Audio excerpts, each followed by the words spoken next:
हमारा स्टार्टिंग में कोई ऐसा ये नहीं था कि हमें सेम डे ही ब्रांड बन जाना है। आप कैसे सोचे कि आपको ये बिजनेस स्टार्ट करना है? अनएक्सप्लोर्ड है ये चीज़ मखाना।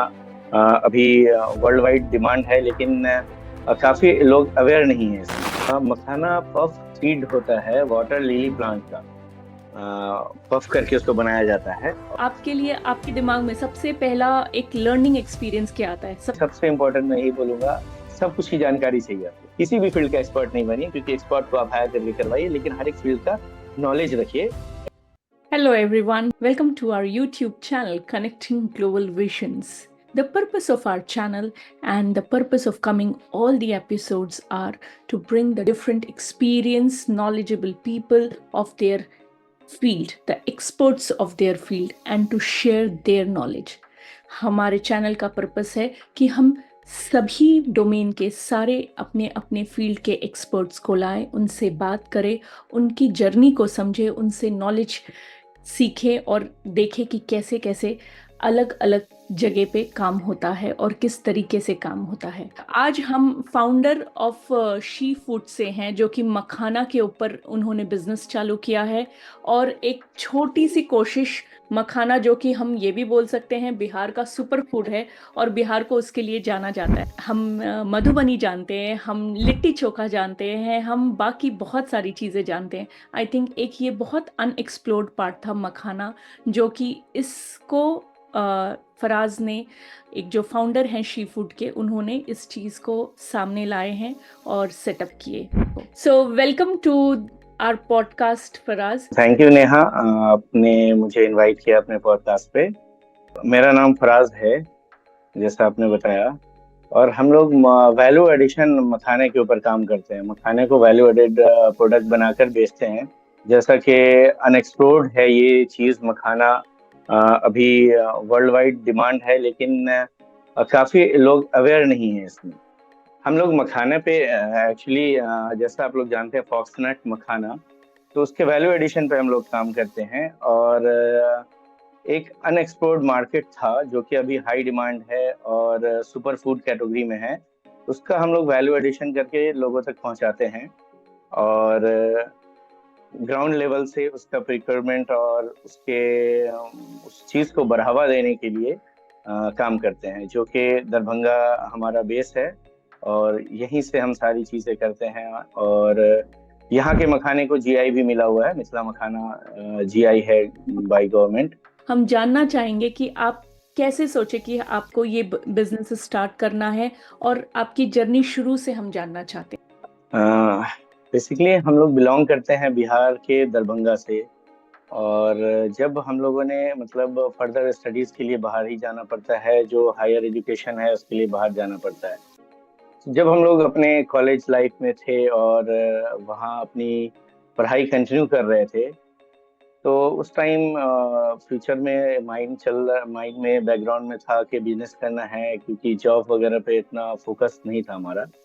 तो उस टाइम से माइंड में था क्या बिजनेस किया जाए ऐसा। तो हम लोग जैसा मतलब मैं बैंगलोर से इंजीनियरिंग कर रहा था, तो मैंने सोचा वहीं कुछ बिजनेस सेटअप करूंगा। क्या किया जाए उसके रिसर्च के लिए भी उस टाइम लगे हुए थे, काफी टाइम से देख रहे थे कौन से फील्ड में जाया जाए, क्योंकि उस टाइम तो इतना नॉलेज होता नहीं, पढ़ाई से जस्ट बस एक्सप्लोर कर रहे थे कि क्या किया जाए, कैसे किया जाए। तो जैसे हम लोग वहाँ पे रेस्टोरेंट्स का एक चेन बनाना चाह रहे थे, फिर सोचा कि अपना बेस तो ऐसा कुछ होना चाहिए दरभंगा में, यहाँ करके कोई फायदा नहीं, क्योंकि अलग स्टेट है और हमारा सारे लोग वहाँ हैं। और बिहार से होते हुए हम लोग जो अदर स्टेट्स को देख रहे थे कैसे ग्रो कर रहा है। और एक बैकग्राउंड में चलता है कि क्यों बिहार क्यों ग्रो नहीं कर रहा है, जबकि इतना सब कुछ है। तो उसके बाद हम ऐसे ही अपना जो छुट्टी होता है उसमें 10-15 दिन के लिए दरभंगा आए हुए थे। वहाँ देखा, तो हम लोगों ने प्लान किया कि यहाँ क्या किया जाए। अपने सारे फ्रेंड्स से भी काफ़ी डिस्कशन हुआ, काफ़ी सोचा क्या करना चाहिए। फिर मैंने प्लान किया कि यहाँ हम लोग फैब्रिकेशन जो क्लॉथिंग इंडस्ट्री होता है उसमें जाया जाए, यहाँ एक फैक्ट्री सेटअप किया जाए जो कि रेडीमेड गारमेंट बनाए और बाहर सप्लाई करे। लेकिन उस टाइम बिहार, उस समय, अभी तो बिहार रेडी है, लेकिन उस समय उस रेडी नहीं था बिहार जब हम स्टार्ट। और काफ़ी एक्सपीरियंस वाले लोगों से डिस्कशन करने के बाद यही डिसीजन हुआ कि यहाँ कपड़े की कोई ऐसी फैक्ट्री नहीं लगाई जाए जो मतलब फिर लॉस मेकिंग हो जाता, करेक्ट। क्योंकि बिजनेस तो एनालिसिस करने की चीज है। फिर हम लोग काफी अपना फाइनल ईयर के लिए गए, वहां पढ़ाई कर रहे थे, मन में था ही, काफी टाइम बीतता गया। तब जब मैंने वहां गांव में घूमा तो देखा कि एक हमारा सुपर फूड है जिसको गवर्नमेंट भी प्रमोट करने की कोशिश कर रही है, और जो किसान इससे जुड़े हुए हैं, उस टाइम ऐसा हो रहा था कि किसान उस चीज को छोड़ के जा रहे थे और गवर्नमेंट प्रमोट करने की कोशिश कर रही थी। तो मुझे लगा कि यहाँ एक अपॉर्चुनिटी है। फिर हम जब बैंगलोर में रहते थे वहां भी काफी डिमांड मखाने की, मैंने रिसर्च किया, वर्ल्ड वाइड डिमांड आ रही थी। लेकिन उस टाइम में ऐसा मतलब किसान करने के लिए रेडी नहीं थे, बहुत सारे किसान पलायन हो रहा था जो हिंदी में कहा जाता है, लोग छोड़ के दूसरी जॉब की तरफ शिफ्ट कर रहे थे, दूसरी पैदावार खेती वैसा कर रहे थे। तो उस टाइम हमारे माइंड में आया क्यों ना इसका वैल्यू एडिशन करके कुछ लोगों को दिया जाए। सुपर फूड भी है, काफी सारा इसका न्यूट्रिशंस के बारे में पता चला, और ये हमारा दरभंगा और बिहार से रिलेटेड है, तो हमने सोचा कि इसमें कुछ किया जाए। फिर इसमें हम लोग एक्सप्लोर करते गए और काफी डे बाय डे कुछ नया नया इनोवेशन करते हुए एक नई ऊंचाइयों को पाते रहे धीरे धीरे। फराज, जैसे कि आप ये बिजनेस में है मखाने के, क्या आप अपने पर्सपेक्टिव से बताएंगे मखाने के बारे में थोड़ा सा? मखाना पफ सीड होता है वाटर लिली प्लांट का, पफ करके उसको बनाया जाता है, और वो अब पानी में होता है, किसी भी घिरे हुए पानी में, जो पाउंड्स या किसी भी गहरे पानी में 3 फीट उसमें होता है। वाटर लिली प्लांट होता है, उसको उपजाया जाता है, फिर उसको पफ किया जाता है, उस सीड को पफ किया जाता है, और उसके बाद मखाना निकलता है। मखाना आज की डेट में बहुत ज़्यादा फेमस है, ना कि सिर्फ बिहार में, ना कि सिर्फ नेशनल लेवल पे, पर इंटरनेशनल लेवल पे भी। आपको लगता है कि जो आज से 5 साल 6 साल पहले मखाने का जो स्टेटस था, जितना वो फेमस था, अब बहुत ज़्यादा हो गया है? कोविड ने एक बहुत बड़ा लोगों के लाइफ में चेंज लाया है, और आफ्टर कोविड लोग अवेयर हैं कि कैसे हेल्दी खाना खाया जाए, और इनफैक्ट स्नैक्स में भी वो लोग चाहते हैं हेल्दी, हाइजीनिक और ये सारी चीजें हो।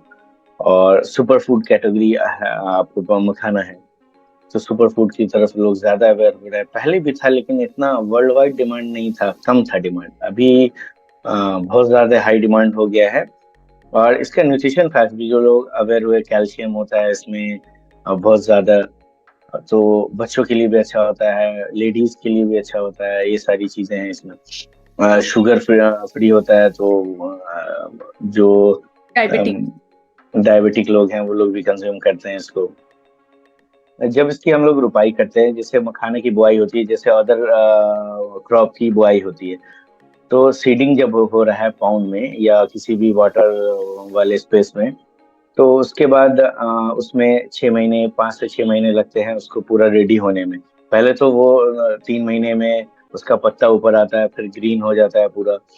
फिर उसका जो फल का जो पार्ट होता है वो एक फूल भी होता है, बहुत खूबसूरत फूल होता है, बहुत रेयरली देखने मिलता है मखाने में। एक फ्लावर होता है और अच्छा। बैगनी कलर का। अच्छा। अभी हमारा ये चल रहा है, इस टाइम हमारी कटाई चली है, मीन्स निकालने का प्रोसेस चालू है। तो उसके बाद 6 महीने लगता है, उसके बाद उसको क्लीनिंग वगैरह करके हम लोग सन ड्राई के लिए रखते हैं, और समय समय के हिसाब से अपना उसको पॉपिंग करते रहते हैं, पूरी हिंदी में पॉपिंग करते रहते हैं। उसके बाद फिर कंटेन करते हैं, और उसका हम लोग जो अभी मैंने कैपेसिटी बनाया है बहुत अच्छा, मतलब हम लोग इसका स्टोर कर सकते हैं, बहुत अच्छा वेयर हाउस बनाया है, और इसकी शेल्फ लाइफ भी काफी इंप्रूव हो जाएगी उससे। अप्रोक्सीमेट 2 साल तो हम लोग आराम से रख सकते हैं इसको विदाउट एनी एडेड प्रिजर्वेटिव। हमारे किसी भी प्रोडक्ट में कोई प्रिजर्वेटिव ऐसा कुछ नहीं है, सब नेचुरल है। इनफैक्ट हम जो कुकीज बना रहे हैं उसमें भी मैदा फ्री है, मखाने का कुकीज, ये भी इंडिया फर्स्ट है। इनफैक्ट एनर्जी ड्रिंक बताया वो भी इंडिया फर्स्ट है। और फ्लेवर्ड मखाने में जो कॉमन टर्म है फ्लेवर्ड मखाना, फ्लेवर में हर जगह, तो उसमें जो हमारा टेस्ट है कि हर एक फ्लेवर में कुछ ना कुछ अदर से डाइवर्सिफाइड है और बेटर है हमारा। और इसमें आप बोल रहे हैं आप किसी में भी प्रिजर्वेटिव्स ऐड नहीं कर? प्रिजर्वेटिव नहीं है, किसी कोई प्रिजर्वेटिव नहीं है, नहीं तो फिर हम लोग इसकी शेल्फ लाइफ 1 साल 2 साल ऐसा कर देते। Correct, correct. हाँ।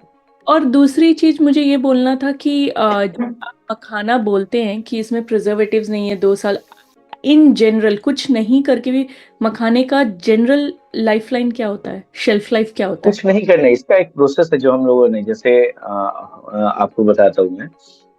जब आप मखाना निकालते हैं और वो स्टोर करते हैं, वो ड्राई स्पेस में नहीं है, अगर हल्का भी मॉइस्चर है उस एरिया में, मॉइस्चर तो मखाने में पहले से रहता है, जो हम लोग मॉइस्चर कंट्रोल करके उसको वैल्यूडेशन करते हैं। तो अगर उसके अंदर एक साल अगर वैसे ही रख दीजिएगा, अगर उसका कुछ प्रोसेसिंग नहीं किया बीच में, तो उसके अंदर कीड़ा आ जाएगा, ये आ जाएगा। तो हमारा सिंपल प्रोसेस है, वो हमारा इन हाउस बनाया हुआ है। हम ओके। लोग हॉट हॉट एयर से उसको प्रोसेस करते हैं, सिंपल हॉट एयर से। ओके। डिफरेंट टेम्परेचर है एक जो सेट करके, करेक्ट। और फिर उसको स्टोर करते हैं। तो इसमें तो कोई उसका न्यूट्रिशन फैक्ट्स भी चेंज नहीं हुआ, इनफैक्ट। और एक सबसे इम्पोर्टेंट ये है कि मखाना जो बिहार दरभंगा में हो रहा है, तो उसमें हमारा जो दरभंगे का मखाना है, उसका न्यूट्रिशन फैक्ट्स या प्रोटीन की मात्रा या कंटेंट ज्यादा है अदर आउटर स्कर्ट वाले मखाना से।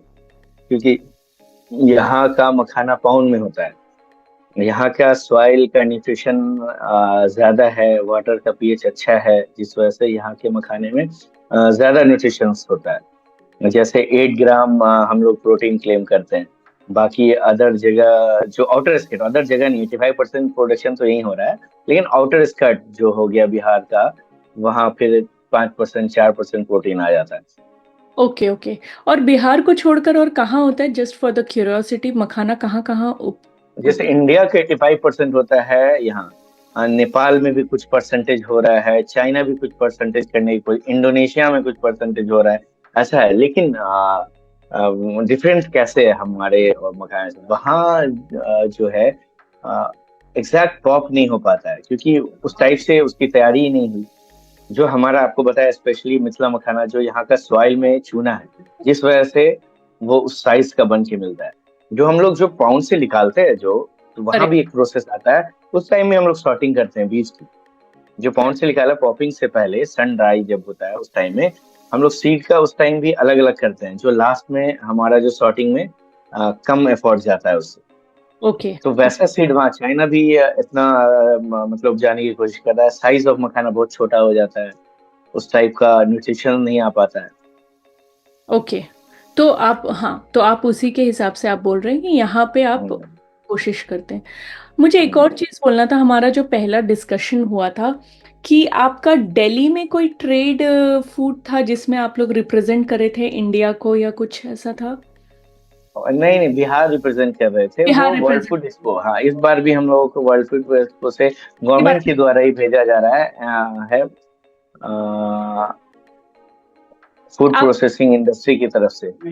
हाँ, मतलब आप उसके बारे में थोड़ा बताएंगे कि आप क्या बता रहे थे कि वर्ल्ड फूड एक्सपो ये क्या था, मतलब इसके बारे हाँ, में थोड़ा सा एक बताइए। फूड एक्सपो होता है जिसमें वर्ल्ड के डिफरेंट कंट्री से पार्टिसिपेट करते हैं फूड मैन्युफैक्चरर और ट्रेडर।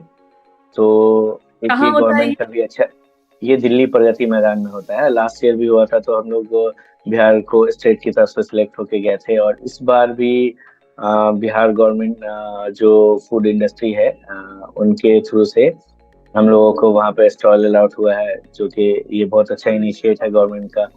और अगर वैसे नॉर्मली कोई ऐसा लेना जाए तो 5 लाख 6 लाख रुपया कम से कम एक स्टॉल का चार्ज होता है वहाँ पे। तो अच्छा। वो हम लोगों को मिलता है, और इनफैक्ट गवर्नमेंट की तरफ से वहाँ से जो एकोमोडेशन का खर्चा है वो भी आपको रिइम्बर्स होता है।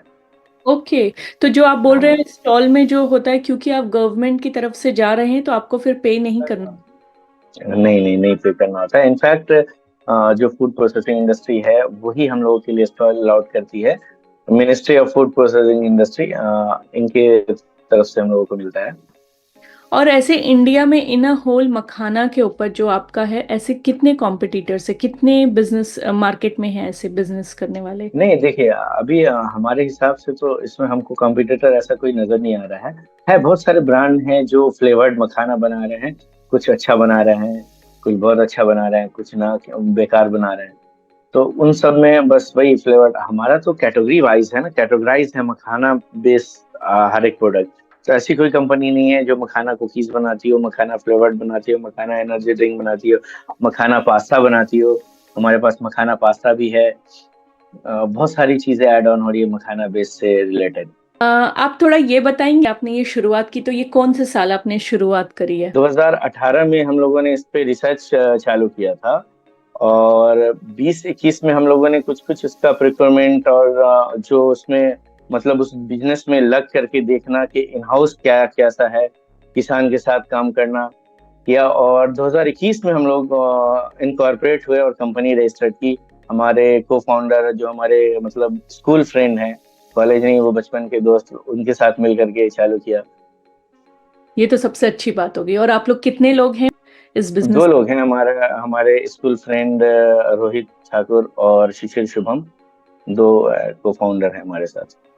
जब आप बोलते हैं कि बिहार उस टाइम रेडी नहीं था या बिहार अब रेडी है, तो इससे आपका क्या मतलब है? मतलब what do you mean by this कि उस टाइम रेडी नहीं था और अब रेडी है? तो किस तरीके से आपने वो चेंज देखा बिहार में, जो आज से 3-4 साल या 5 साल पहले का जो बिहार था और आज के बिहार में? नहीं, बिल्कुल बिहार बहुत तेजी से बदल रहा है। यहाँ इंडस्ट्रीज नई नई लग रही है, नए नए इन्वेस्टर आ रहे हैं, और इसमें गवर्नमेंट भी काफी इनिशिएट ले रही है इसके लिए, और एक इकोसिस्टम तैयार किया जा रहा है। क्योंकि जैसे उस टाइम हम वो बिजनेस अगर लगाते तो उसके लिए एक इकोसिस्टम नहीं था, वो हम अकेले रह जाते, और डिफरेंट स्टेट से कनेक्ट नहीं कर पाने की वजह से हम अपना आउटसोर्स नहीं कर सकते। क्योंकि प्रोडक्शन तो एक इम्पोर्टेंट चीज होता ही है, लेकिन उसके साथ साथ आपको सप्लाई भी देखना होता है, जो आपके बायर्स कैसे कनेक्ट कर रहे हैं, कैसे आप सप्लाई दे पा रहे हैं, बहुत सारी चीजें होती है। और प्रोडक्शन में भी उस चीज को तैयार करने के लिए जो इकोसिस्टम लगता है, या जो चीजें उसमें काम करती हैं, क्योंकि प्रोडक्शन में एक चीज तो नहीं है जो आपने फैक्ट्री लगाई और कर लिया, पूरा एनवायरनमेंट काम करता है। आपका जो सप्लाई जो बैकएंड, और फिर जो उसको लॉजिस्टिक। तैयार, लॉजिस्टिक इज द डिफरेंट, मतलब जो उस चीज को तैयार करने के लिए चाहिए। जैसे मान लीजिए हम लोग अभी एक मखाने में पाउचेस में पैक करते हैं मखाना, तो पाउचेस का भी अभी हम लोग बाहर से आउटसोर्स करते हैं पाउच, और उसके बाद उसमें मखाना डाल के तब भेजते हैं। या मशीनरीज वगैरह, मशीनरीज की भी बहुत अच्छी स्टोरी है, वो मैं आगे आपको बताऊंगा। मशीनरीज हम लोगों ने काफी सारी, क्योंकि इंजीनियरिंग बैकग्राउंड से थे, काफी सारी मशीनरीज बनाई। तो वो इकोसिस्टम नहीं था, जिस वजह से चलने को तो बिजनेस तो डाल सकते थे, लेकिन जो बिजनेस को चलाने के लिए एक जो इन्वायरमेंट बनता है, जो हम तेजी से आगे बढ़ पाए, वो चीज उस टाइम में कम था। और अभी जो गवर्नमेंट इनिशिएट ले रही है, काफी पार्ट ले रही है आपके बिजनेस में, और आपके बिजनेस को बढ़ावा देने के लिए काम करिए, एक्सपोज ऑर्गेनाइज करती है। वहाँ पे विभाग हैं जो देखते हैं कैसे काम हो रहा है, क्या हेल्प चाहिए। यहाँ तक कि एक्सपोर्ट के लिए भी हेल्प करने के लिए अलग टीम है। आपको जिस भी टाइप से नीड हो, वो वो डिपार्टमेंट मदद करता है, जो भी गवर्नमेंट ने बनाया है उद्योग का वो। तो क्या ये बोलना सही होगा कि आज की डेट में जो एक आज जो बिहार है, उसमें बिहार गवर्नमेंट का एक बहुत बड़ा हाथ है और पूरा सपोर्ट है, जो ये एक नए बिजनेस में सेटअप करने में वो अपनी तरफ से एक मदद कर रहे हैं, या एक एज अ फाउंडर एक उम्मीद है कि हाँ, गवर्नमेंट की तरफ से होगा मदद इस मामले देखिए, में? दो चीजें हैं। गवर्नमेंट तो मदद करती है और करेगी, लेकिन पहले ऐसा भी था कि एक मतलब जैसे आईएएस आईपीएस और गवर्नमेंट जॉब की तरफ लोगों का ज्यादा रुझान था। अब लोगों की सोच बदल रही है, ट्रेंड चेंज हो रहा है। लोग बाहर जो लोग रहते हैं वो भी आके अपने शहर में कुछ करना चाह रहे हैं। तो एक ये भी एक एनवायरनमेंट डेवलप हुआ। उसके बाद साथ में गवर्नमेंट का भी सपोर्ट हुआ, तो तेजी से ग्रोथ हो रहा है, और चांसेस भी बहुत अच्छे हैं कि आगे चल के बहुत ज्यादा ग्रोथ हो। ये है, जैसे गवर्नमेंट्स की स्कीम है, तो उसके उसका भी बहुत सारा क्राइटेरिया है जो आप फुलफिल करेंगे, तब जाके गवर्नमेंट का बेनिफिट्स वगैरह मिलता है, या हेल्प जो भी है वो मिलता है। तो इनिशिएट और इनिशियल लेवल पे आपको ही करना होता है, उसके बाद आगे चल के तो बहुत सारा ये। आप थोड़ा सा स्कीम के बारे में बताएंगे? जैसे पीएमएफएमई स्कीम है, पीएमईजीपी है, फूड प्रोसेसिंग से है तो एफएमई है, मुख्यमंत्री की योजना है, स्टाइपेंड मिलता है, सब्सिडाइज होता है। जैसे आपको जो भी लोन अमाउंट मिल रहा है वो सब्सिडाइज होता है, लेकिन उसका जो क्राइटेरिया है कि आप अपने बिजनेस को कैसे रन कर रहे हैं, पूरी इसकी इंक्वायरी होती है। सारा एक मतलब सिस्टम है जो कि अच्छे से वर्क प्रोसेस। कर रहा है। हम्म। हम्म। एक प्रोसेस है पूरा जो आपको फॉलो करना पड़ता है, पर एटलीस्ट आप ये बोल रहे हैं आज की डेट में वो प्रोसेस इन प्लेस है जिसको आप फॉलो करते हैं तो आपको सपोर्ट मिलता है, जो कि बिल्कुल आज से बिल्कुल। 5 साल पहले जो बिहार था उसमें शायद इतना प्रोसेस डिटेल ना हो या इतना सपोर्ट ना मिलता हो, राइट? राइट राइट, वो इकोसिस्टम नहीं था जो इको अभी इकोसिस्टम डेवलप हो रहा है। अभी गवर्नमेंट एक्सपोज ऑर्गेनाइज कराती है, गेट टुगेदर करती है, राउंड टेबल मीट्स कराती है, बहुत सारी चीजें। स्टाइपेंड तो एक अलग चीज हुआ, और फंडिंग वगैरह वो अलग चीज, लेकिन बिजनेस में आपको मदद करती है। अच्छा। आप अगर चाहे तो यहाँ आप अपना बिजनेस अच्छा बना सकते हैं बिहार में। तो आपको उस पे स्पेशली मखाना और ये बिजनेस सेटअप करने में आपको गवर्नमेंट से क्या सपोर्ट मिला? जैसे फूड फूड प्रोसेसिंग में यहाँ मखाना को हम लोगों ने चूज किया, क्योंकि हमारे यहाँ उपजता है और हमारा इस पे कंट्रोल है। ये ऐसा नहीं कि हम किसी और स्टेट पे या कंट्री के ही डिपेंड हैं, ये सब हमारी अपनी पैदावार है और अपनी खेती है। और इसको बढ़ावा देने के लिए जो गवर्नमेंट सपोर्ट कर रही है, लाइक अगर आपको मखाना का खेती करना है तो गवर्नमेंट फंड करती है, वो भी सब्सिडाइज फंड करती है कि आप अगर 1 लाख का बीज ले रहे हैं तो उसमें 80% सब्सिडाइज हो जाएगा, 20,000 पे करना होगा। ये सारा वहाँ रूट लेवल, ग्राउंड लेवल पे करती है। फिर आगे जाके उसके लिए आपको मशीनरी की नीड है, मान लीजिए उसका प्रोसेस करने में, वो मशीनरी गवर्नमेंट वो भी सब्सिडाइज आता है, वो भी 70%, अब 35% टू 70%, ऐसा कैटेगरी वाइज है, जिस ओके। लेवल पे जैसा। हाँ। और आप इससे जस्ट पहले हम जब बात कर रहे थे, आप बता रहे थे मखाने को क्या मिला है आपके बिजनेस में? जी। जीआई जीआई जीआई जो है वो ज्योग्राफिकल इंडिकेशन टैग्स होता है, जो कि मिलता है। जो इंडिकेशन टैग हमारे मिथिला मखाना को मिला हुआ है, मखाने में, जैसे बंगाल के रसगुल्ला को मिला हुआ है।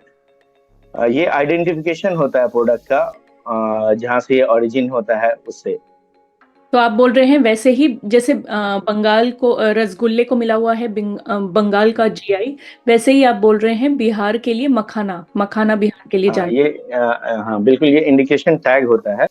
आप लोग जब ये बिजनेस कर रहे होते हैं तो सबसे बड़ी बात है कि आप लोग ये कैसे इंश्योर करते हैं कि इसका क्वालिटी मेंटेन रहेगा, स्पेशली क्वालिटी। और आप लोग किस तरीके से देखते हैं क्वालिटी, मार्केटिंग, इसमें क्या स्ट्रैटेजी आप लोग देखते हैं? फूड के लिए तो बहुत लंबा ये हो जाएगा, फूड में तो ये है, मैं मखाने के लिए स्पेशली आपको बताता हूँ कि हम्म। अगर उसका क्वालिटी, अगर आपको उस पे ही हमारा 2 साल जो रिसर्च वगैरह पे गया है।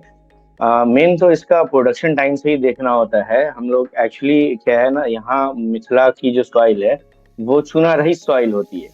तो हम लोग खेत ऐसा तैयार करते हैं जो उसमें जब वो बीज का रुपाई करते हैं और उसके वाटर लेवल को हम लोग जो मेंटेन करते हैं, इस हिसाब से करते हैं कि उसका जो साइज ऑफ मखाना जो निकले, जो हम लोग भी जो गुड़िया जो कहते हैं, ब्लैक वाला जो निकालते हैं मखाने के लिए, जो वो आउटर उसका कवर साइज। होता है, राइट? हाँ, आउटर शेल के साथ ब्लैक कवर होता है, वो उसका शेप और साइज अच्छा है। उसी टाइम से वहाँ काम चालू रहता है इसके क्वालिटी और इसके लिए। बाकी उसके बाद जो प्रोसेसिंग होता है उसमें हम लोग जब ग्रेडिंग करते हैं, उस टाइम में जो जिस ग्रेड का होता है उसका अलग करते हैं। पहले तो हम लोग उस गुड़िया को भी अलग करते हैं डिफरेंट डिफरेंट सॉइल टाइप के हिसाब से और डिफरेंट डिफरेंट साइजेस के हिसाब से।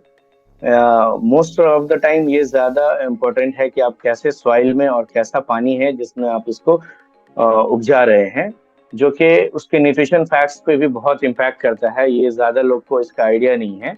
अगर आप इसके जो हेवी मेटल टेस्टिंग वगैरह हम लोग करते हैं, इसके वाटर्स की टेस्टिंग वगैरह करके डालते हैं, तो एक सही तरीके से हम लोग उपजाते हैं। बाकी तो ये तो कहीं भी कैसे भी पानी में डालिए तो यहाँ का क्लाइमेट और सॉइल ऐसा है जो हो जाएगा। लेकिन हम लोग जब उपजाते हैं उस टाइम से ही इस पे ध्यान रखते हैं, किसान को बताते हैं कि इस टाइप से करो और ऐसे करो, जिससे जो आउटपुट आए हमारा वो ज्यादा बेटर आए। ओके। और तो बाकी तो फिर सॉर्टिंग वगैरह तो हमारे फैक्ट्री में ही होता है सारा। सॉर्टिंग वगैरह के लिए मशीनरीज है, एक्सपर्ट लेबर है, वो लोग करते हैं। और बाकी वैल्यू एडिशन के लिए हमारे पास अलग अलग एसओपीज है जिस पे हम लोग काम करते हैं और वैल्यू एडिट करके देते हैं, जो कि टेस्ट वाइज हो या क्वालिटी वाइज हो, वैसा चेकआउट करके स्नैक्स हो या कुकीज हो, जो भी उससे बनाना होता है, या जस्ट सिंपल पाउडर हो। जब आप इसमें काम कर रहे हैं मकाने में, आपका मेन बिजनेस ही उस पे, तो आप थोड़ा व्यूअर्स को, सबको बताएंगे, ऑडियंस को, कि इसका हेल्थ बेनिफिट क्या होता है? देखिए, मखाना का हेल्थ बेनिफिट तो ऐसा नॉर्मली गूगल पे भी ऐसे मिलता है, लेकिन हम कुछ और मतलब ये बताते हैं इसका क्यों होता है ऐसा हेल्दी, ये रीजन है कि ये इतना हेल्दी क्यों है। जो शुगर पेशेंट इसको कंज्यूम करते हैं, क्योंकि ये तो पानी के अंदर होता है, और पानी बहुत इसमें हम लोग कुछ ऐसा पेस्टिसाइड या उपजाने के टाइम में जो केमिकल्स वगैरह है वो डाल नहीं सकते हैं, क्योंकि ये तो पानी के अंदर है, पानी में कितना ही डाल पाएगा आदमी। ठीक है। उसके बाद उसके ऊपर शेल होता है। करेक्ट। जो हाँ, सबसे पहले तो उसमें कोई पेस्टिसाइड वगैरह जाता नहीं है, लेकिन हम ऑर्गेनिक सर्टिफिकेशन इसलिए नहीं लेते हैं क्योंकि वो ओपन पाउंड में होता है। पाउंड में चारों साइड से खुला हुआ है, ऑर्गेनिक सर्टिफिकेशन भी करवा सकते हैं, और इसकी तैयारी भी हम लोग कर रहे हैं कि टोटल ऑर्गेनिक ही उपजाया जाए इसको। लेकिन कहने के लिए ऑर्गेनिक होता है, बस सर्टिफिकेशन नहीं लेते क्योंकि ओपन पाउंड है। ठीक है, हम लोग ऐसा पाउंड भी, ऐसा स्पेस तैयार कर रहे हैं जहाँ पे हम ऑर्गेनिक भी करेंगे इसको आगे जा करके। और सबसे इम्पोर्टेंट है, ये तो प्रोटीन का सबसे बड़ा स्रोत है। शुगर पेशेंट कंज्यूम करते हैं, और इसका जो एक टेस्ट होता है ना, माइल्ड टेस्ट, जो बच्चों को भी बहुत पसंद आता है, और इसका इसमें हम लोग इससे कुछ भी तैयार कर सकते हैं, इसको डिफरेंट डिफरेंट टेस्ट में डाल सकते हैं। जैसे हम लोग कुकीज तैयार करते हैं, उसमें भी डिफरेंट डिफरेंट, इसका अपना कोई एक खास टेस्ट नहीं है जो कि हमारे वैल्यू एडिशन पे इम्पैक्ट करे। बहुत माइल्ड सा सूदिंग टेस्ट होता है इसका, जो किसी भी फ्लेवर के साथ मैच कर जाता है। जब आप लोग बिजनेस करते हैं तो आप किस टाइप के ऑडियंस को, क्या आपका कोई स्पेसिफिक टारगेट है? क्योंकि मखाना तो 6 महीने के बच्चे से लेके मतलब 70 साल के इंसान तक को हर कोई खा सकता है, तो ऐसा कोई आप लोग टारगेट करते हैं कि ये ऑडियंस होना चाहिए या इस रीजन के होना चाहिए? आप लोग को किस तरीके का कस्टमर फीडबैक मिलता है? मखाना जैसा आप जानती हैं महंगा भी बहुत है, ड्राई फ्रूट कैटेगरी में आता है तो थोड़ा महंगा होता है प्राइस और कॉस्टिंग के हिसाब से। इसको हम लोग अभी हम लोगों ने 2 दिन पहले ही नया पैकेज लॉन्च किया है, तो काफी सस्ते रेट पे प्रोवाइड कर रहे हैं। उसका हम लोग प्रोक्योर करते हैं, तो मुझे पता है कि कहाँ से कौन सा आइटम सस्ता होगा और कैसे उसको वैल्यू एड करके कर सकते हैं। बाकी जो ड्राई फ्रूट कैटेगरी में है तो थोड़ा अपर क्लास और middle and middle upper class लोग प्रेफर करते हैं।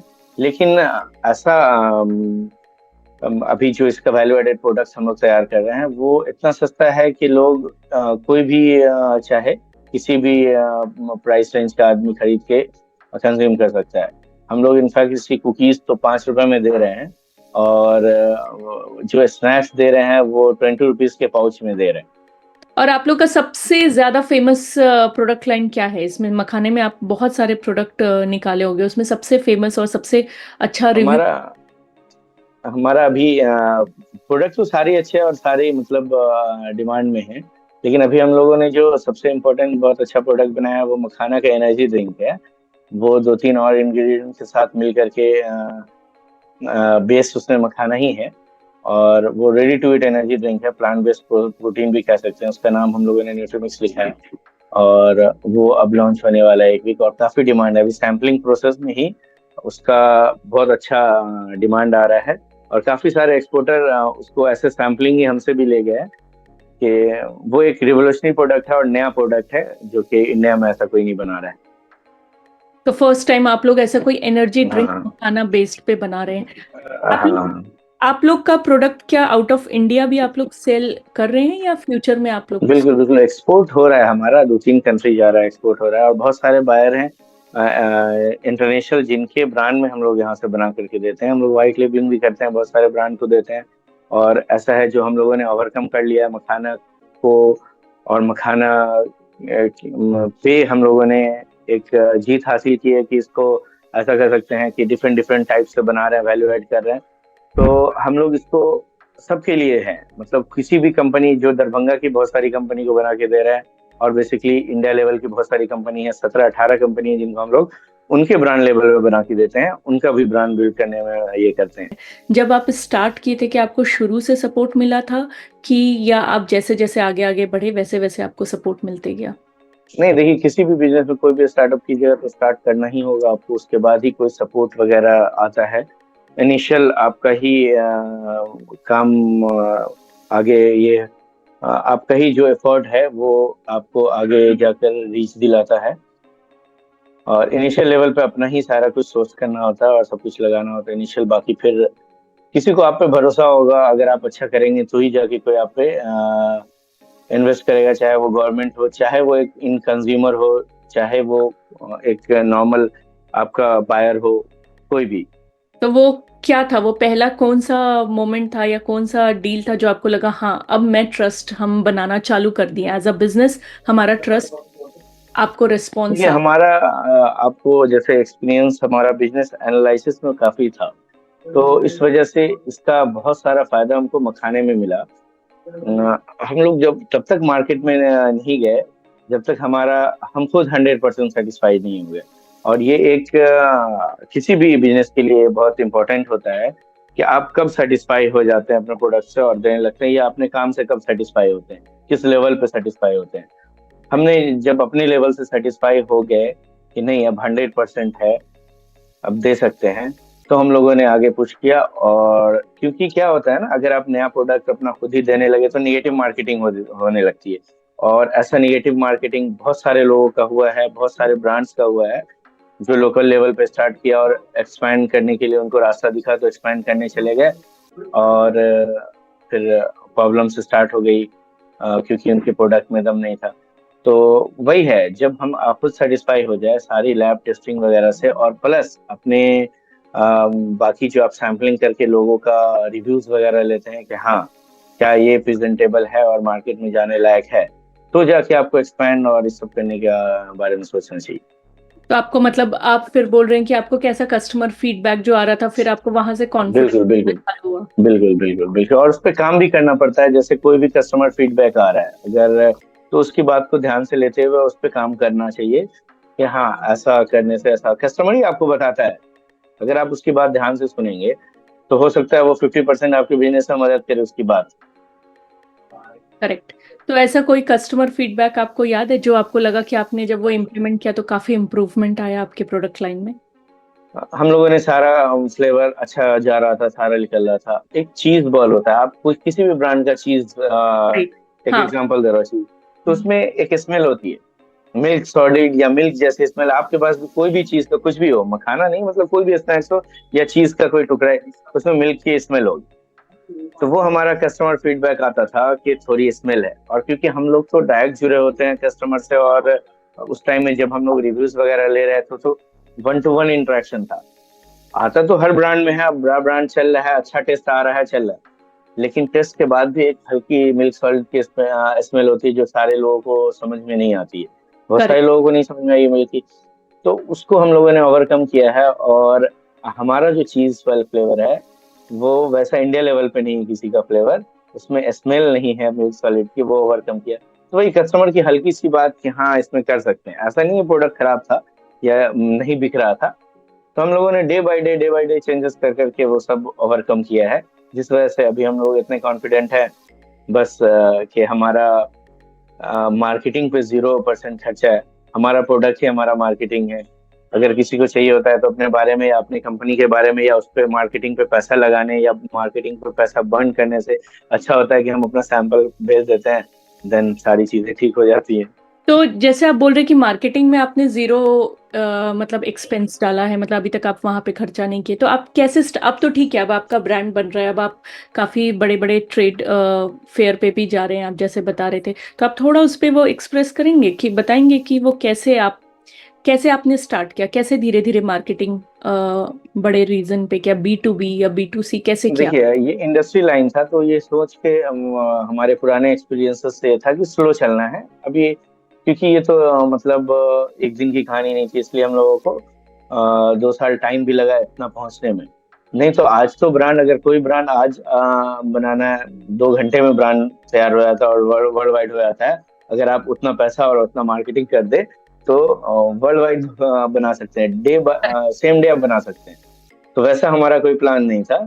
हमारा प्लान यही था कि बहुत स्लोली जाना है और मार्केटिंग पे इसलिए खर्चा नहीं करना है क्योंकि हम लोग कहीं और फोकस थे प्रोडक्ट पे। अगर प्रोडक्ट आपको बहुत अच्छा है तो मार्केटिंग पे क्यों इतना बर्न करना। हाँ अब हम जैसा आगे का प्लान है हमारा, उस पे पैसा लगाएंगे, लेकिन एक लेवल पे आने के बाद एक स्टेज होता है, स्टेज बाय स्टेज जाने पे होता है। अभी हम लोग जो प्लान है हमारा, जो एनर्जी ड्रिंक और कुकीज है हमारा, उसके लिए बहुत अच्छा मार्केटिंग अवेयरनेस और कैंपेनिंग चलाएंगे, और एक अच्छा ऑर्डर वैल्यू लेकर आएंगे। ये तो आपने सही कहा कि आप जब आप अपना मखाना या अपना प्रोडक्ट दे रहे, वो ही अपने आप में बहुत बड़ा मार्केट। बिल्कुल। पर हम्म। आप एक डिफरेंट B2B बिजनेस को कैसे आप पहुंचे कि ये हमारा है, या कस्टमर को यहाँ तक आप ब्रांड कैसे बनाए, या हाँ या गवर्नमेंट से भी सपोर्ट आया, तो आप कुछ तो इनिशियल लेवल पे आप लोग ने काम किया होगा जिस तरीके से आपका वो बिल्कुल बिल्कुल बिल्कुल। हम्म। वो आपने क्या किया? जैसे हम लोग, आपको स्टार्टिंग में बताता हूँ, हम लोगों ने प्रोडक्ट पे काफी मेहनत करके तैयार किया, बहुत अच्छा प्रोडक्ट हुआ। और सिर्फ एक पार्टी से काम चालू किया, वो भी मुंबई महाराष्ट्र बेस ओके। है, और हाँ। वहां से चालू किया। और जब हम लोगों ने स्टार्ट किया था, उसके बाद धीरे धीरे इसका डिमांड भी बढ़ने लगा, वर्ल्ड वाइड बढ़ रहा था और इंडिया में भी डिमांड आ रहा था। तो लोग सर्च करते हुए डे बाय डे जाते थे, एक कस्टमर से दो जुड़ा। प्रोडक्ट अगर में दम था तब हम लोग गए थे, एक से दो, दो से तीन, ऐसा होते होते अभी हमारे 17 वाइट लेबलिंग के ब्रांड है, और 8 हम लोग अपने डीलर्स डिफरेंट डिफरेंट स्टेट में बनाए हुए हैं। तो हम लोगों ने बहुत स्लो, एक से दो, दो से चार, ऐसा गया है हम लोग। ये नहीं है कि हम लोग मार्केटिंग करके एक बार पहुंचे और उनके पास जाकर के अपना प्रोडक्ट खुद ही पिच किया। ऐसा नहीं है, जिनको सामने से डिमांड आई, बस हम लोगों ने एक कस्टमर पकड़ा जो सामने से डिमांड किया, और हम लोग उस टाइम रेडी थे कि हाँ, अब हम लोग दे सकते हैं मार्केट में। दिया, महाराष्ट्र था, अच्छा स्टेट है और काफी डिमांडिंग प्रोडक्ट है, तो लोगों को पसंद आया। तो फिर जब अपने ब्रांड में जा रहा है, एक से दो दूसरे बायर्स भी देखते हैं दूसरे, तो हम लोग सैम्पलिंग करते गए डे बाय डे, बस सैम्पलिंग, जो भी फूड से रिलेटेड और स्नैक्स से रिलेटेड डीलर्स थे उनके पास बस सैम्पलिंग किया, और ओके। जिनको जिनको पसंद आया ऑर्डर करते गए। तो मतलब आप ये बोल रहे हैं कि आप लोग ने मार्केटिंग नहीं किया, इसीलिए मैं ये जानना चाह रही हूँ, क्योंकि लोग जब बोलते हैं कि जब हम एक नया बिजनेस चालू करते हैं तो हमें बहुत ज्यादा पैसा मार्केटिंग में लगता है, बट आपका जो ये मुझे यूनिक पॉइंट लगा कि आप बोल रहे हैं कि आपको हम्म। टाइम लगा, ऑब्वियसली पेशेंस लगा, बट आप किस तरीके हम्म। से स्ट्रैटेजी करें। तो आप बोल रहे हैं महाराष्ट्र में आप एक ब्रांड पकड़े, और महाराष्ट्र में क्योंकि एक जगह सक्सेसफुली आप किए, फिर वहीं से आपने बाकी जगह आप सैम्पलिंग करते चले, बिल्कुल बिल्कुल, ओके, एक बिल्कुल बिल्कुल। C2D वैसे टाइप की चीजें, तो एक एक करके बढ़ते गया और आपको हम्म। रिस्पॉन्स ऐसा मिलते गया। तो आप हाँ हाँ हाँ, देखिए मार्केटिंग जाता है पैसा, लेकिन स्टेजेस होते हैं, कब आपको करना है, कब आप रेडी हो, कैसा करना है, किस, तो वो सब प्लानिंग होती है। हमारा स्टार्टिंग में कोई ऐसा ये नहीं था कि हमें सेम डे ही ब्रांड बन जाना है और सेम डे ही सारा कुछ करना है। हमारी अपनी प्लानिंग थी, और उस हिसाब से हम लोग अपना काम कर रहे थे। और ये एक बहुत अच्छा इनिशिएट था हमारा, इस पे हमको बहुत पॉजिटिव फीडबैक भी मिला कि बहुत स्लोली चल के अब तेजी में एक्सपैंड कर रहे हैं। आप जब ये सारी जर्नी कर रहे, तो आपके लिए आपके दिमाग में सबसे पहला एक लर्निंग एक्सपीरियंस क्या आता है, सबसे बड़ा लर्निंग एक्सपीरियंस अभी तक के जर्नी में? ऐसा कोई एक लर्निंग एक्सपीरियंस नहीं है, यहाँ तो डेली बता लर्निंग सकते हैं आप, एक्सपीरियंसेस और भी होता है, ज्यादा भी डेली बता कुछ ना सकते कुछ नया, डेली कुछ ना कुछ नया होता है क्या। इनफैक्ट कि अब तो पहले तो स्टार्टअप से रिलेटेड लर्निंग एक्सपीरियंसेस मिलते थे, अब जब बिजनेस में अच्छे से आ गए तो अब मार्केट के हिसाब से डेली हम लोग का ऐसा कोई स्पेसिफिक नहीं है। हर फील्ड के लिए भतेरे, मतलब 100-200 का लर्निंग एक्सपीरियंस डेली है। और हमारा ये मानना है, हम डेली डेली लर्न करते हैं और उसको इम्प्लीमेंट करते हैं। ऐसा कुछ नहीं था कि हमारा फूड का बैकग्राउंड था और स्नैक्स का कोई बैकग्राउंड था, लेकिन वही है, डेली लर्निंग है, और डेली कुछ ना कुछ इम्प्रूवमेंट की वजह से हम लोग यहाँ तक पहुंचे। तो ऐसा कोई एक की फैक्टर नहीं होता, बहुत सारे फैक्टर होते हैं जिसको मिला करके आप आगे बढ़ सकते हैं। कोई एक लाइन भी नहीं है, और ये कोई एक फैक्टर भी नहीं है जो आप किसी भी बिजनेस में, एक चीज कभी वर्क नहीं करती है। और वैसे भी इंडस्ट्री लाइन में लाखों चीजें होती है, जो सब कुछ सही ढंग से चलेंगी तो ही सब कुछ चल सकता है। तो उसमें से जो आपकी इतनी सारी जो 100-200 लर्निंग है, उसमें से आप कुछ लर्निंग शेयर करिए। पहले का जब आप एक स्टार्टअप कर रहे थे, हाँ ये सारी लर्निंग है, और जैसे आप बोल रहे हैं अब अच्छे से बेस तैयार हो गया, तो अब आपकी क्या लर्निंग, क्या चैलेंजेस आते हैं, और कैसे आप उस चीज को सॉल्व करते हैं? अभी का तो चैलेंज है, जैसे अभी करंट क्या है तो मैं अभी बता सकता हूँ। अभी हम्म। क्या है, वही जो अपना पुराना जो सिस्टम बना आ रहा था, मार्केट के कंपटीशन को कैसे ओवरकम करना है और कैसे बताना है, ये भी तो जरूरी है ना, कि आप जो प्रोडक्ट बढ़िया बनाए, सामने वाले को पता भी होना चाहिए कि हाँ, ये प्रोडक्ट बढ़िया है, या कैसे आप रिप्रेजेंट करते हैं। उस पे हम लोग डेली डे बाय डे काम कर रहे हैं और इम्प्रूव कर रहे हैं और उससे फायदा भी उठा रहे हैं और डे बाय डे मार्केट को कैप्चर भी कर रहे हैं। उस पे अभी काम चल रहा है और वो भी एक लर्निंग इसके लिए है कि आप सीखिए कैसे कंपटीशन को आप ओवरकम कर सकते हैं, कैसे किसी को compete कर सकते हैं।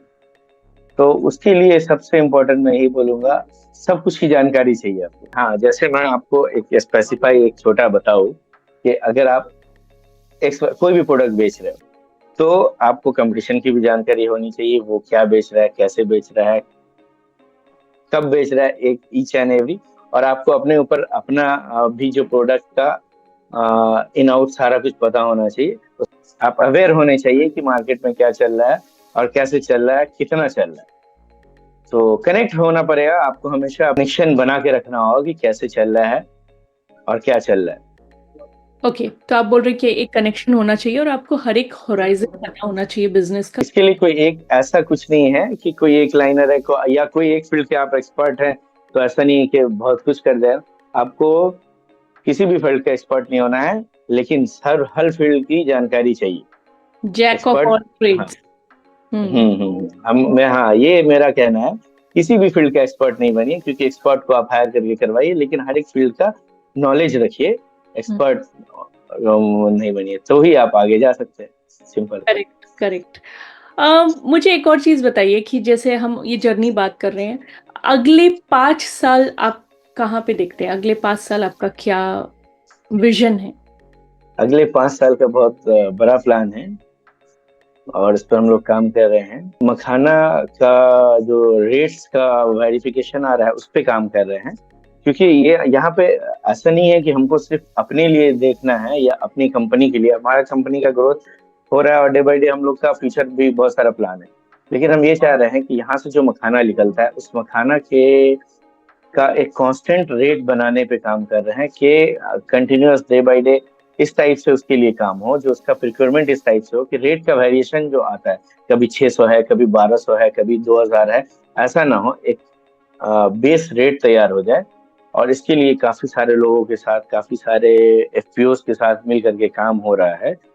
उस पे काम कर रहे हैं और ये एक बहुत बड़ा इनिशिएट होगा और ये वर्ल्ड वाइड इम्पैक्ट करेगा। अगर ये रेट का दिक्कत अगर खत्म हो गया, तो बहुत सारे लोग इसमें और आएंगे और उनको समझने में भी इजी होगा इसको, मखाने को। नहीं तो अभी इसको समझने में भी थोड़ा टफ होता है कि कौन सा साइज क्या कैसे लिया जाए। तो हम लोग चाह रहे हैं कि एक रेट का वेरिएशन कम हो जाए, जो हम लोग प्रिक्योर करते हैं, क्योंकि हम लोग यहाँ हैं, यहीं से प्रिक्योरमेंट हो सब कुछ। तो इसको कंट्रोल कर सकते हैं और इसको देख सकते हैं कि कैसे परेशानी नहीं हो लोगों को। एक इस टाइप की मंडी हो जो कि इसको कंट्रोल करे, इसका फिक्स रेट हो जाए। इतना हाँ, फिक्स नहीं, मतलब इतना फ्लक्चुएशन नहीं, जैसे कि 600 है तो 650, 630 ऐसा जाए, या बहुत कम भी नहीं हो जाए। लास्ट ईयर किसान को नुकसान काफी हुआ, 300 हो गया। तो उस पे काम कर रहे हैं हम लोग की एक स्थिरता है। ओके। इससे क्या होगा ना, बहुत सारे नए लोग जुड़ेंगे। जैसे यूएस में बैठे हुए लोग भी इजीली जुड़ सकते हैं, उनको पूरा पता है कैसे हो रहा है।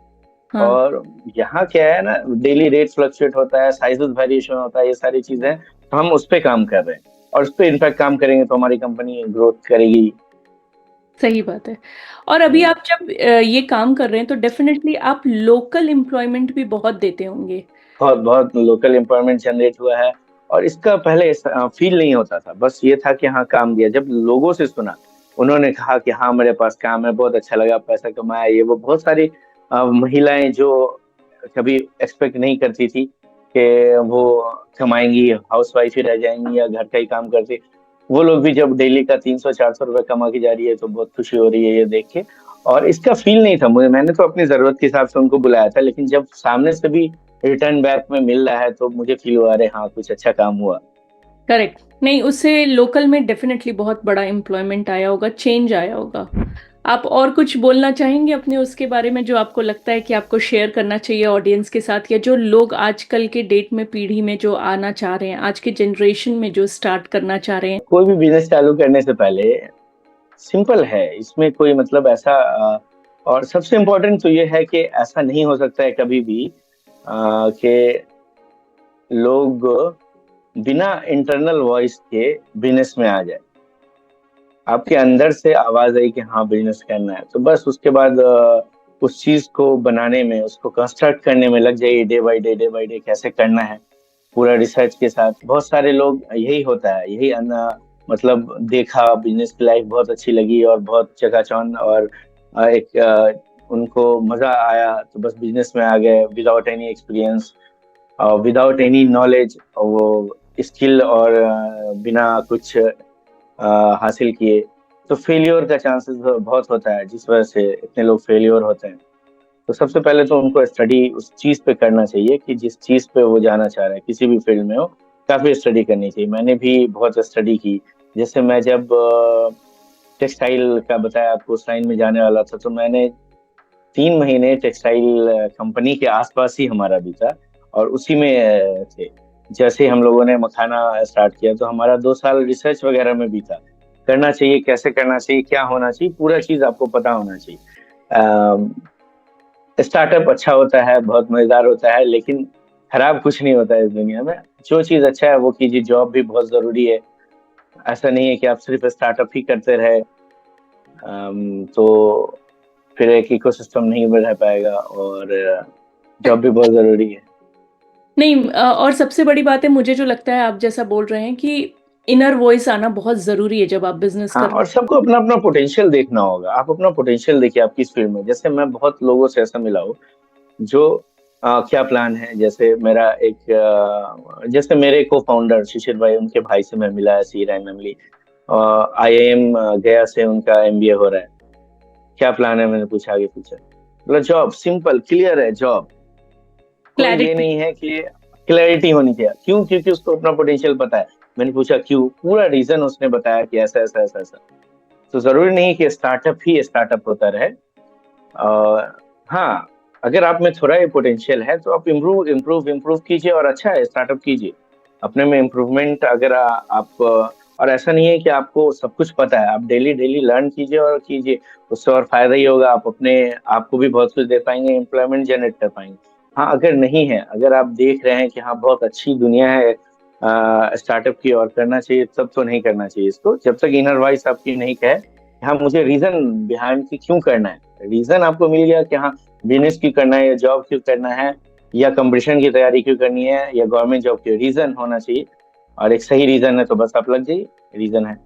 आपको लगता है कि कम टाइम में, आने वाले समय में, बिहार में और भी स्टार्टअप्स और एंटरप्रेन्योर्स आएंगे? बिहार को अभी स्टार्टअप की बहुत जरूरत है, और हम खुद चाहते हैं कि बहुत सारे लोग स्टार्टअप से जुड़े, और अपना अपना जिस फील्ड में उनका एक्सपर्टीज है, जो स्किल उनमें है। जैसे फूड प्रोसेसिंग के लिए भी अभी बिहार बहुत काम कर रहा है, और फूड में आए। हम भी यही चाहेंगे, और इस टाइम जो अभी का जो समय है स्टार्टअप के लिए बहुत अच्छा है। और जरूरत इसलिए है यहाँ स्टार्टअप की, अच्छे एंटरप्रेन्योर्स की, जो कि स्किल्ड हैं, और जानते हैं कि कैसे बिजनेस को आगे बढ़ाया जाए। तो उससे बिहार का फ्यूचर और जल्दी बदलेगा। जैसे आपके कंपनी का नाम शी फूड है, राइट? आपकी कंपनी का नाम, उसका क्या पर्पस है? ये नाम क्यों रखा आपने शी फूड? मतलब क्या है इसका फुल हाँ, कुछ? जब मखाना का रिसर्च वगैरह हम लोग कर रहे थे, और डिफरेंट डिफरेंट टाइप से इसको देख रहे थे, तब कुछ फाइनलाइजेशन प्रोसेस की तरफ जब हम लोग पहुंचे, तो उस टाइम याद आया कि हम लोग अब कॉर्पोरेट करेंगे, तो क्या नाम रखा जाए। बहुत सारे नाम पे काम हुआ, तो वो हम लोगों ने देखा कि नाम ऐसा होना चाहिए जिसका ट्रेडमार्क भी, जो भी प्रोफेशनल टर्म होता है नाम रखने का, उस पर भी हम लोगों ने ध्यान दिया। फिर हम लोगों का आया कि रैंडमली के she foods is a combination of he and she. Means okay. के मेल मेल जिस मखाना उपजाने में जितना काम करते हैं, उतना ही इसमें एफर्ट फीमेल का भी है। उसका सॉर्टिंग वगैरह में फीमेल काम करती है, और अच्छा काम करती है, मेल से ज्यादा काम करती है। सॉर्टिंग, क्लीनिंग, इस सब में, इसमें महिलाओं का बहुत बड़ा योगदान होता है मखाना सॉर्टिंग और क्लीनिंग प्रोसेस में। ओके। तो हम लोगों ने एक कॉम्बिनेशन बनाया, ही और शी का, और शी रख दिया, SHH, शी फूड्स। राइट, सो ये बहुत ही अच्छा पर्पस है आपने शी, मतलब इसलिए कि ये ही और शी दोनों का एफर्ट इसमें का लगता है। ये कोई कॉम्बिनेशन। एक एफर्ट नहीं है। हम्म। बहुत ही अच्छा और कौन। कुछ कुछ पार्ट जो है इसका, क्लीनिंग और सॉर्टिंग का पार्ट, वो महिला मतलब फीमेल ज्यादा अच्छा कर पाती है, और ज्यादा प्रोडक्शन कैपेसिटी है, वो जितना तैयार कर लेती है 1 घंटे या 1.5 घंटे में, उतना कोई मेल भी तैयार नहीं कर पाता है। जैसा कि हम लोग वीडियो देखते हैं कि पानी के अंदर होता है और लेबर जैसे जाते हैं वहां से मखाना निकालते हैं, जो आप बोल रहे थे ब्लैक शेल, और फिर उसके अंदर से मखाना आता है। तो ये देखकर तो बहुत डेंजरस लगता है। क्या इनको हेल्थ इश्यूज आते हैं या कुछ किस तरीके का इनका रहता है? नहीं जैसे देखिए, वही मैं बता रहा था कि वो शूट कैसा किया गया उस पर डिपेंड करता है। डेंजरस इसमें कुछ नहीं है, नॉर्मल पानी है, 3 फीट पानी होता है मात्र, उससे ज्यादा पानी भी नहीं होता है। और उसमें बस जाना है, मखाना और उसे निकालना है। हाँ, डेंजरस इस हिसाब से होता है कि अगर वो पाउंड आपका अनएक्सप्लोर्ड है, जैसे हमारा जो कम्युनिटी, जो सैनिक कम्युनिटी निकालता है, वो तो एक्सप्लोर्ड है, उनका एक एक कोना कोना पाउंड का। तो ओके। क्या सांप कीड़ा इस सब का, तो उनका वो स्किल होता है, वो जाते हैं और वहां से निकाल करके आ जाते हैं। वैसा कुछ मतलब डेंजरस वाला, और आज तक ऐसा कोई, आप भी थी इतने सालों से जनरेशन वाइज होता आ रहा है, कोई ऐसा कुछ हुआ नहीं है। अच्छा। क्योंकि वो जो कम्युनिटी, सैनिक कम्युनिटी जाके निकालती है, वो उसमें प्रोफेशनल होते हैं।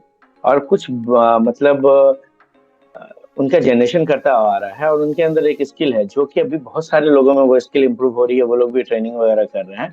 पानी में से सिंपली निकालना है, क्लीनिंग करना है, धोना है, और उसके बाद फिर फोड़ी करना है, फोड़ करके गर्म करके जो निकाला जाता है वो।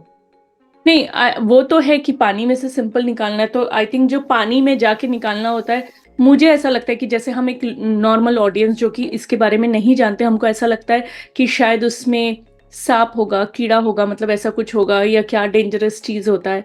तो इसीलिए। और ये आप सैनिक कम्युनिटी का क्या बोल रहे हैं? ये कोई एक पर्टिकुलर वो कम्युनिटी? एक कम्युनिटी होती है, मल्लाह कम्युनिटी, जो कि फिशरी, फिश का काम और मखाने का काम ये ज्यादा स्किल से करते हैं।